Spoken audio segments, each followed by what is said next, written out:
The Picture of Dorian Gray by Oscar Wilde. The Preface. The artist is the creator of beautiful things. To reveal art and conceal the artist is art's aim. The critic is he who can translate into another manner or a new material his impression of beautiful things. The highest as the lowest form of criticism is a mode of autobiography. Those who find ugly meanings in beautiful things are corrupt without being charming. This is a fault. Those who find beautiful meanings in beautiful things are the cultivated. For these there is hope. They are the elect to whom beautiful things mean only beauty. There is no such thing as a moral or an immoral book. Books are well written or badly written. That is all. The 19th century dislike of realism is the rage of Caliban seeing his own face in a glass. The 19th century dislike of romanticism is the rage of Caliban not seeing his own face in a glass. The moral life of man forms part of the subject matter of the artist, but the morality of art consists in the perfect use of an imperfect medium. No artist desires to prove anything. Even things that are true can be proved. No artist has ethical sympathies. An ethical sympathy in an artist is an unpardonable mannerism of style. No artist is ever morbid. The artist can express everything. Thought and language are to the artist instruments of an art. Vice and virtue are to the artist materials for an art.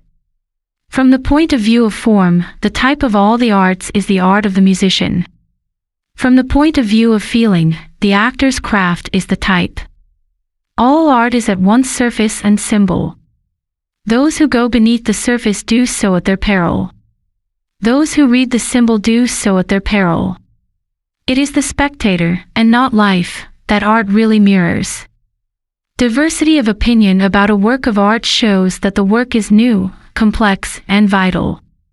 When critics disagree, the artist is in accord with himself. We can forgive a man for making a useful thing as long as he does not admire it. The only excuse for making a useless thing is that one admires it intensely. All art is quite useless. Chapter 1. The studio was filled with the rich odor of roses, and when the light summer wind stirred amidst the trees of the garden, there came through the open door the heavy scent of the lilac, or the more delicate perfume of the pink-flowering thorn.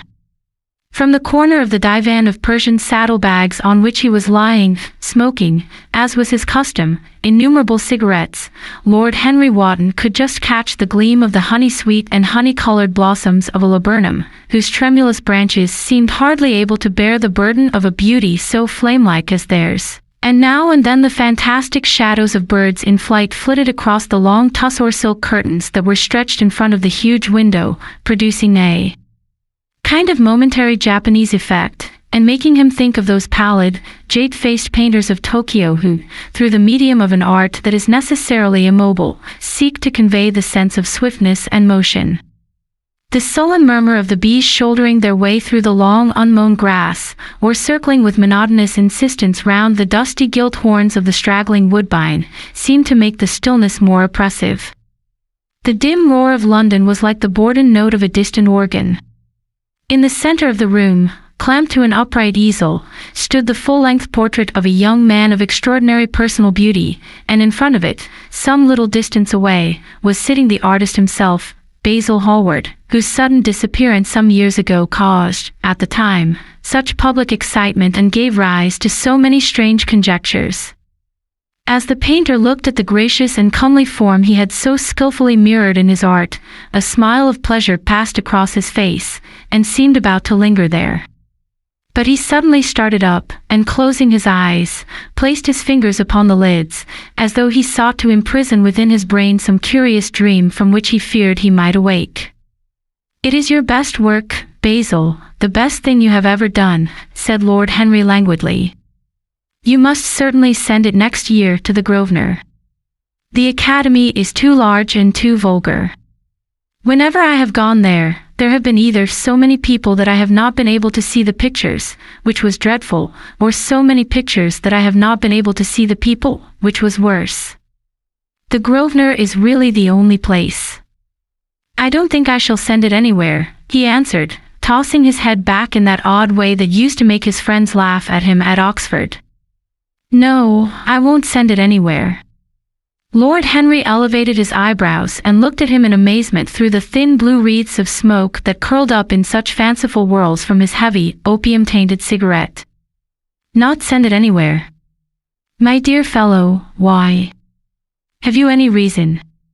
What odd chaps you painters are. You do anything in the world to gain a reputation. As soon as you have one, you seem to want to throw it away.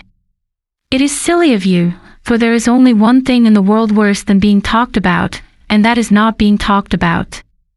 A portrait like this would set you far above all the young men in England, and make the old men quite jealous, if old men are ever capable of any emotion. I know you will laugh at me, he replied, but I really can't exhibit it. I have put too much of myself into it. Lord Henry stretched himself out on the divan and laughed. Yes, I knew you would, but it is quite true, all the same. Too much of yourself in it. Upon my word, Basil, I didn't know you were so vain, and I really can't see any resemblance between you, with your rugged strong face and your coal-black hair, and this young Adonis, who looks as if he was made out of ivory and rose leaves. Why, my dear Basil, he is a Narcissus, and you, well, of course you have an intellectual expression and all that. But beauty, real beauty, ends where an intellectual expression begins. Intellect is in itself a mode of exaggeration, and destroys the harmony of any face. The moment one sits down to think, one becomes all nose, or all forehead, or something horrid. Look at the successful men in any of the learned professions. How perfectly hideous they are. Except, of course, in the church. But then in the church they don't think. A bishop keeps on saying at the age of 80 what he was told to say when he was a boy of 18, and as a natural consequence he always looks absolutely delightful. Your mysterious young friend, whose name you have never told me, but whose picture really fascinates me, never thinks. I feel quite sure of that. He is some brainless beautiful creature who should be always here in winter when we have no flowers to look at, and always here in summer when we want something to chill our intelligence. Don't flatter yourself, Basil, you are not in the least like him.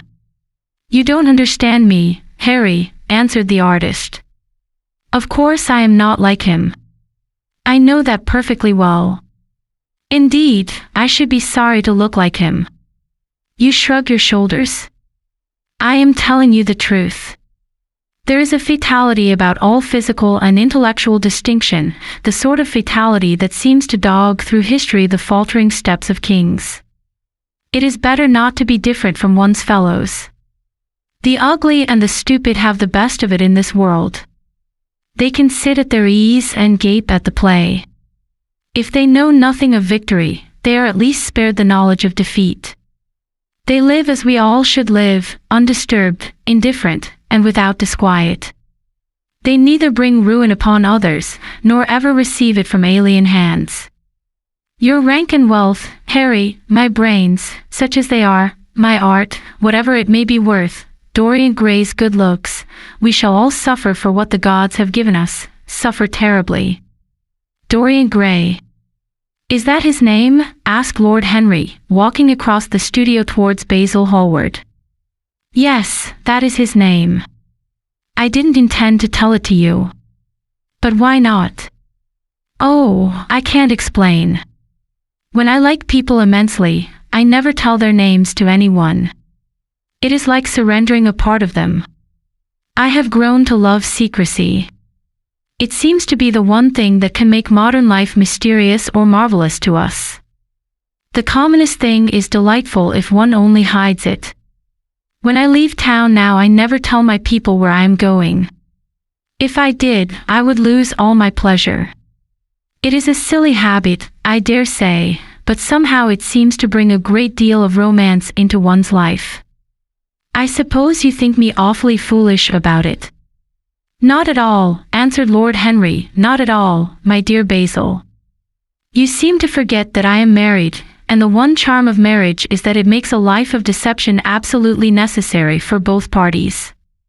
I never know where my wife is, and my wife never knows what I am doing.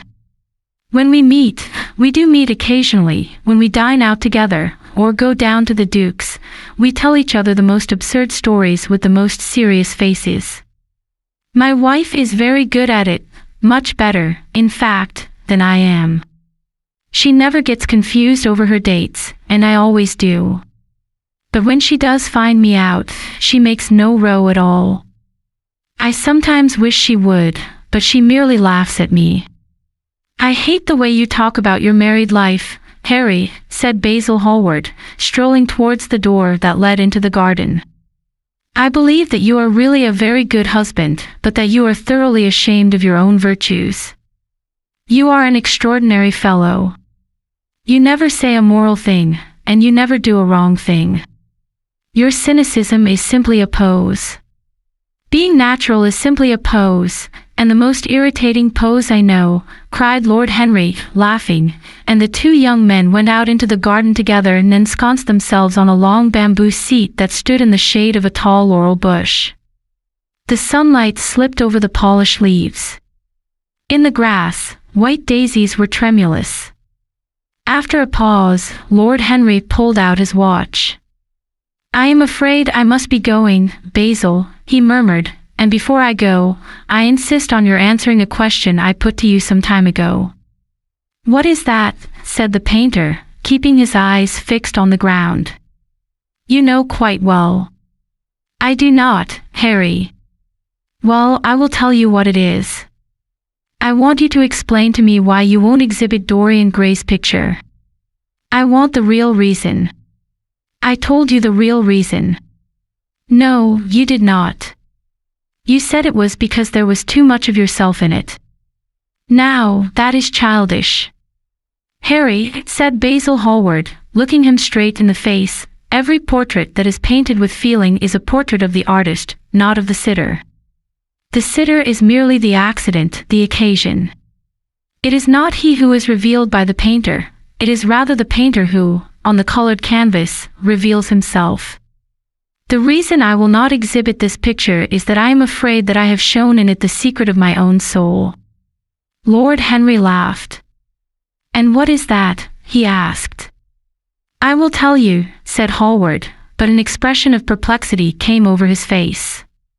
I am all expectation, Basil, continued his companion, glancing at him. Oh, there is really very little to tell, Harry, answered the painter, and I am afraid you will hardly understand it. Perhaps you will hardly believe it. Lord Henry smiled, and leaning down, plucked a pink-petaled daisy from the grass and examined it.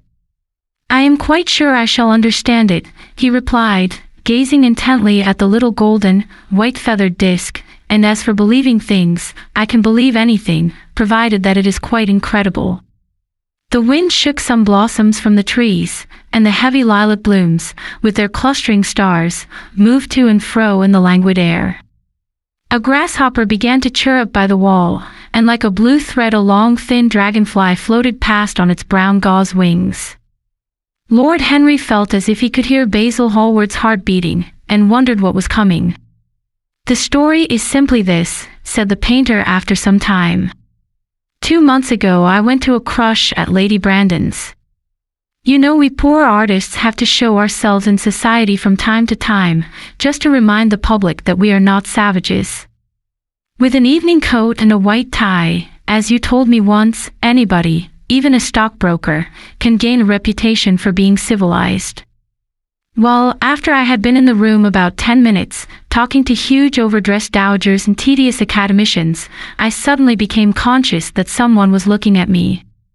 I turned halfway round and saw Dorian Gray for the first time. When our eyes met, I felt that I was growing pale. A curious sensation of terror came over me.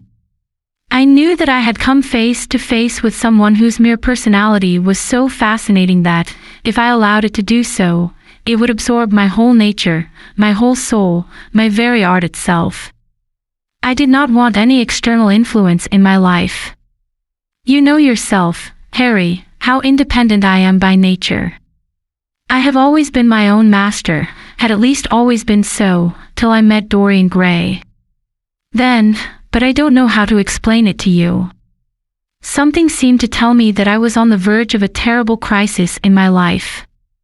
I had a strange feeling that fate had in store for me exquisite joys and exquisite sorrows. I grew afraid and turned to quit the room. It was not conscience that made me do so, it was a sort of cowardice. I take no credit to myself for trying to escape. Conscience and cowardice are really the same things, Basil. Conscience is the trade name of the firm. That is all. I don't believe that, Harry, and I don't believe you do either. However, whatever was my motive, and it may have been pride, for I used to be very proud, I certainly struggled to the door. There, of course, I stumbled against Lady Brandon. "You are not going to run away so soon, Mr. Hallward," she screamed out. You know her curiously shrill voice. "Yes, she is a peacock in everything but beauty," said Lord Henry, pulling the daisy to bits with his long nervous fingers. "I could not get rid of her. She brought me up to royalties, and people with stars and garters, and elderly ladies with gigantic tiaras and parrot noses. She spoke of me as her dearest friend. I had only met her once before, but she took it into her head to Leonize me. I believe some picture of mine had made a great success at the time, at least had been chattered about in the penny newspapers, which is the 19th century standard of immortality. Suddenly I found myself face to face with the young man whose personality had so strangely stirred me. We were quite close, almost touching. Our eyes met again. It was reckless of me, but I asked Lady Brandon to introduce me to him. Perhaps it was not so reckless, after all. It was simply inevitable. We would have spoken to each other without any introduction. I am sure of that. Dorian told me so afterwards. He, too, felt that we were destined to know each other. "And how did Lady Brandon describe this wonderful young man?" asked his companion. "I know she goes in for giving a rapid précis of all her guests. I remember her bringing me up to a truculent and red-faced old gentleman covered all over with orders and ribbons, and hissing into my ear, in a tragic whisper which must have been perfectly audible to everybody in the room, the most astounding details. I simply fled. I like to find out people for myself. But Lady Brandon treats her guests exactly as an auctioneer treats his goods. She either explains them entirely away, or tells one everything about them except what one wants to know. Poor Lady Brandon. You are hard on her, Harry, said Hallward listlessly. My dear fellow, she tried to found a salon, and only succeeded in opening a restaurant. How could I admire her? But tell me, what did she say about Mr. Dorian Gray? Oh, something like, charming boy, poor dear mother and I absolutely inseparable. Quite forget what he does, afraid he doesn't do anything. Oh, yes, plays the piano, or is it the violin, dear Mr. Gray? Neither of us could help laughing, and we became friends at once. Laughter is not at all a bad beginning for a friendship, and it is far the best ending for one, said the young lord, plucking another daisy. Hallward shook his head. You don't understand what friendship is, Harry, he murmured, or what enmity is, for that matter. You like everyone, that is to say, you are indifferent to everyone. How horribly unjust of you, cried Lord Henry, tilting his hat back and looking up at the little clouds that, like revolved skeins of glossy white silk, were drifting across the hollow turquoise of the summer sky. Yes, horribly unjust of you. I make a great difference between people. I choose my friends for their good looks, my acquaintances for their good characters, and my enemies for their good intellects. A man cannot be too careful in the choice of his enemies. I have not got one who is a fool. They are all men of some intellectual power, and consequently they all appreciate me. Is that very vain of me? I think it is rather vain. I should think it was, Harry. But according to your category I must be merely an acquaintance. My dear old Basil, you are much more than an acquaintance. And much less than a friend. A sort of brother, I suppose. Oh, brothers. I don't care for brothers. My elder brother won't die, and my younger brothers seem never to do anything else. Harry, exclaimed Hallward, frowning. My dear fellow, I am not quite serious. But I can't help detesting my relations. I suppose it comes from the fact that none of us can stand other people having the same faults as ourselves. I quite sympathize with the rage of the English democracy against what they call the vices of the upper orders. The masses feel that drunkenness, stupidity, and immorality should be their own special property, and that if any one of us makes an ass of himself, he is poaching on their preserves. When poor Southwark got into the divorce court, their indignation was quite magnificent. And yet I don't suppose that 10% of the proletariat live correctly. I don't agree with a single word that you have said, and, what is more, Harry, I feel sure you don't either. Lord Henry stroked his pointed brown beard and tapped the toe of his patent leather boot with a tasseled ebony cane. How English you are, Basil. That is the second time you have made that observation. If one puts forward an idea to a true Englishman, always a rash thing to do, he never dreams of considering whether the idea is right or wrong. The only thing he considers of any importance is whether one believes it oneself. Now, the value of an idea has nothing whatsoever to do with the sincerity of the man who expresses it. Indeed, the probabilities are that the more insincere the man is, the more purely intellectual will the idea be, as in that case it will not be colored by either his wants, his desires, or his prejudices. However, I don't propose to discuss politics, sociology, or metaphysics with you. I like persons better than principles, and I like persons with no principles better than anything else in the world. Tell me more about Mr. Dorian Gray. How often do you see him? Every day. I couldn't be happy if I didn't see him every day. He is absolutely necessary to me. How extraordinary. I thought you would never care for anything but your art. He is all my art to me now, said the painter gravely. I sometimes think, Harry, that there are only two eras of any importance in the world's history. The first is the appearance of a new medium for art, and the second is the appearance of a new personality for art also. What the invention of oil painting was to the Venetians, the face of Antinous was to late Greek sculpture, and the face of Dorian Gray will some day be to me. It is not merely that I paint from him, draw from him, sketch from him. Of course, I have done all that. But he is much more to me than a model or a sitter. I won't tell you that I am dissatisfied with what I have done of him, or that his beauty is such that art cannot express it. There is nothing that art cannot express, and I know that the work I have done, since I met Dorian Gray, is good work, is the best work of my life. But in some curious way, I wonder will you understand me, his personality has suggested to me an entirely new manner in art, an entirely new mode of style. I see things differently, I think of them differently. I can now recreate life in a way that was hidden from me before. A dream of form in days of thought, who is it who says that? I forget, but it is what Dorian Gray has been to me.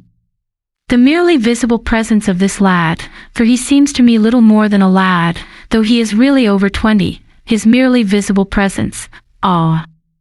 I wonder can you realize all that that means? Unconsciously he defines for me the lines of a fresh school, a school that is to have in it all the passion of the romantic spirit, all the perfection of the spirit that is Greek. The harmony of soul and body, how much that is. We in our madness have separated the two, and have invented a realism that is vulgar, an ideality that is void. Harry, if you only knew what Dorian Gray is to me. You remember that landscape of mine, for which Agnew offered me such a huge price, but which I would not part with. It is one of the best things I have ever done. And why is it so? Because, while I was painting it, Dorian Gray sat beside me. Some subtle influence passed from him to me, and for the first time in my life I saw in the plain woodland the wonder I had always looked for and always missed. Basil, this is extraordinary. I must see Dorian Gray. Hallward got up from the seat and walked up and down the garden.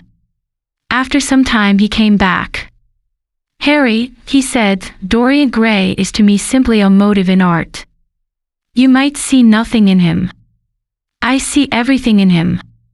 He is never more present in my work than when no image of him is there. He is a suggestion, as I have said, of a new manner. I find him in the curves of certain lines, in the loveliness and subtleties of certain colors. That is all. Then why won't you exhibit his portrait? Asked Lord Henry. Because, without intending it, I have put into it some expression of all this curious artistic idolatry, of which, of course, I have never cared to speak to him. He knows nothing about it. He shall never know anything about it. But the world might guess it, and I will not bare my soul to their shallow prying eyes. My heart shall never be put under their microscope. There is too much of myself in the thing, Harry, too much of myself. Poets are not so scrupulous as you are. They know how useful passion is for publication. Nowadays a broken heart will run to many editions. I hate them for it, cried Hallward. An artist should create beautiful things, but should put nothing of his own life into them. We live in an age when men treat art as if it were meant to be a form of autobiography. We have lost the abstract sense of beauty. Some day I will show the world what it is, and for that reason the world shall never see my portrait of Dorian Gray. I think you are wrong, Basil, but I won't argue with you. It is only the intellectually lost who ever argue. Tell me, is Dorian Gray very fond of you? The painter considered for a few moments.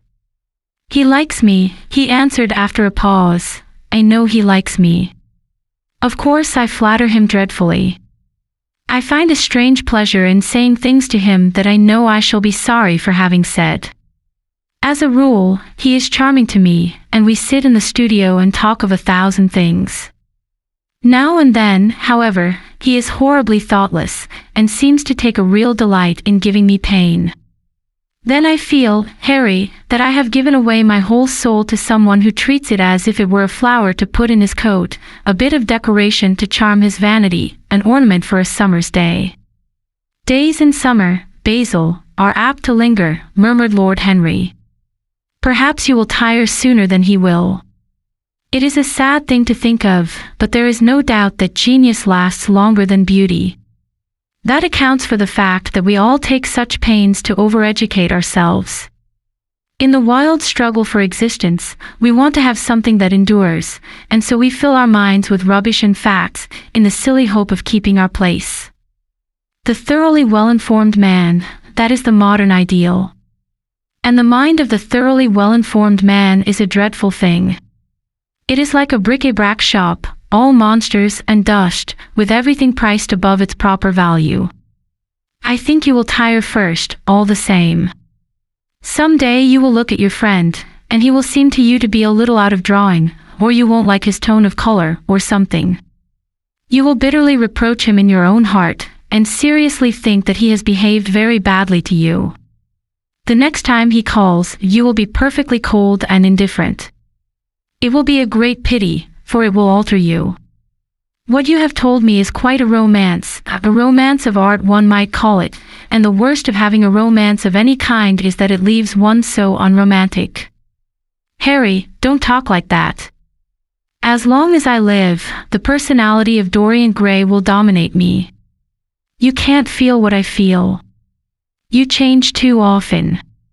Ah, my dear Basil, that is exactly why I can feel it. Those who are faithful know only the trivial side of love. It is the faithless who know love's tragedies. And Lord Henry struck a light on a dainty silver case and began to smoke a cigarette with a self-conscious and satisfied air, as if he had summed up the world in a phrase. There was a rustle of chirping sparrows in the green lacquer leaves of the ivy, and the blue cloud shadows chased themselves across the grass like swallows. How pleasant it was in the garden! And how delightful other people's emotions were, much more delightful than their ideas, it seemed to him. One's own soul, and the passions of one's friends, those were the fascinating things in life. He pictured to himself with silent amusement the tedious luncheon that he had missed by staying so long with Basil Hallward. Had he gone to his aunt's, he would have been sure to have met Lord Goodbody there, and the whole conversation would have been about the feeding of the poor and the necessity for model lodging houses. Each class would have preached the importance of those virtues, for whose exercise there was no necessity in their own lives. The rich would have spoken on the value of thrift, and the idle grown eloquent over the dignity of labor. It was charming to have escaped all that. As he thought of his aunt, an idea seemed to strike him. He turned to Hallward and said, "My dear fellow, I have just remembered." "Remembered what, Harry?" "Where I heard the name of Dorian Gray." "Where was it?" asked Hallward, with a slight frown. "Don't look so angry, Basil." "It was at my aunt, Lady Agatha's. She told me she had discovered a wonderful young man who was going to help her in the East End, and that his name was Dorian Gray. I am bound to state that she never told me he was good-looking. Women have no appreciation of good looks, at least, good women have not. She said that he was very earnest and had a beautiful nature. I at once pictured to myself a creature with spectacles and lank hair, horribly freckled, and tramping about on huge feet. I wish I had known it was your friend." "I am very glad you didn't, Harry." "Why?" "I don't want you to meet him." "You don't want me to meet him?" "No." "Mr. Dorian Gray is in the studio, sir," said the butler, coming into the garden. "You must introduce me now," cried Lord Henry, laughing. The painter turned to his servant, who stood blinking in the sunlight. "Ask Mr. Gray to wait, Parker, I shall be in a few moments." The man bowed and went up the walk. Then he looked at Lord Henry. "Dorian Gray is my dearest friend," he said. "He has a simple and a beautiful nature. Your aunt was quite right in what she said of him. Don't spoil him. Don't try to influence him. Your influence would be bad. The world is wide, and has many marvelous people in it. Don't take away from me the one person who gives to my art whatever charm it possesses. My life as an artist depends on him. Mind, Harry, I trust you." He spoke very slowly, and the words seemed wrung out of him almost against his will. "What nonsense you talk," said Lord Henry, smiling, and taking Hallward by the arm, he almost led him into the house.